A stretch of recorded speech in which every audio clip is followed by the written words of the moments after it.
Sa punto pong ito, kumustahin na natin ang sitwasyon sa Batangas Port. May live report si Jamie Santos. Jamie. Steve, inaasahang aabot sa 15 to 16,000 na pasahero ang dadagsa rito sa Batangas Port mamayang hapon hanggang bukas ng umaga para sa undas. Sa ngayon, unti-unti nang nagdaratingan ng mga pasaherong uuwi sa kanilang mga probinsya para makasama ang kanilang mga kaanak para sa undas. Ayon sa Philippine Ports Authority, simula nitong October 28 hanggang ngayong October 30, nagtala na sila ng 12,000 na pasahero kada araw pa uwi sa probinsya. Wala naman daw dapat ipag-alala ang mga pasahero dahil sapat ang mga barkong sasakyan nila. Pero ang isang kapansin-pansin dito ngayon ay ang heavy influx ng mga rolling cargo. Dahil daw ito sa Bagyong Lando, 3 araw na walang biyahe noon kaya ngayon naipon. Inabot nga raw ng 300 units na trucks na papunta sa Port of Calapan, Romblon at Visayas region ang naipon. Pero dahil maganda na ang lagay ng panahon, inaasahan daw na sa loob ng 2 hanggang 3 araw ay makakabiyahe na rin ng mga ito. Para naman tiyakin ang seguridad ng mga pasaherong babiyahe at darating dito sa port, naglagay na sila ng 24-hour help desk.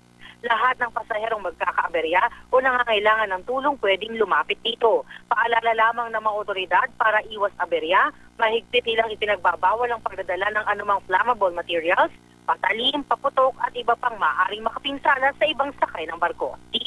Jamie, pansin natin kanina doon sa video na ipinakita nyo, no, na mahaba talaga yung pila ng mga truck. Paano ba yon? Mag-alternate ba sila ng pagsakay doon sa bus, yung pila, para nang sa gayon mabigyan din ng pagkakataon, ano, yung mga kababayan natin, syempre, importante yung mga pasahero rin na pauwi. Ngayon din, importante rin naman yung mga karga ng mga truck na yan. Paano bang sistema dyan?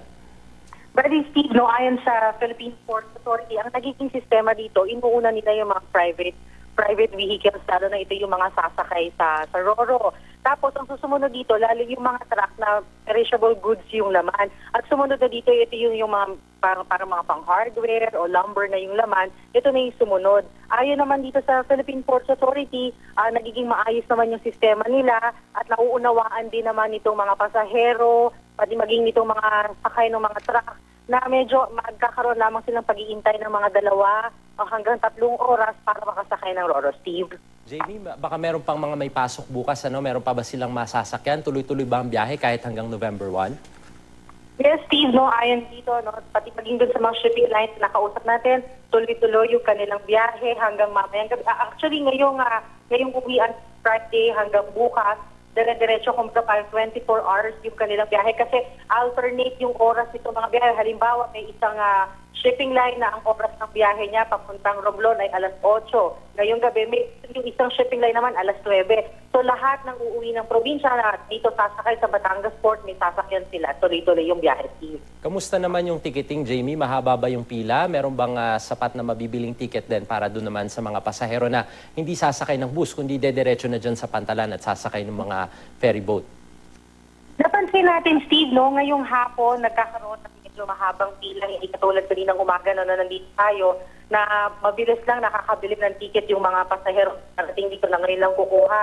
Ayon naman dun sa mga nakausap natin nagtitinda ng ticket, no, marami daw silang ticket, sapat yung kanilang ticket, kaya hindi magkakaroon ng aberya, pati maging barko nilang sasakyan itong mga pasahero ay sapat daw para sa mga uuwi para mag-undas, Steve. Napag-usapan natin yung ticket, kamusta naman yung pamasahe, Jamie?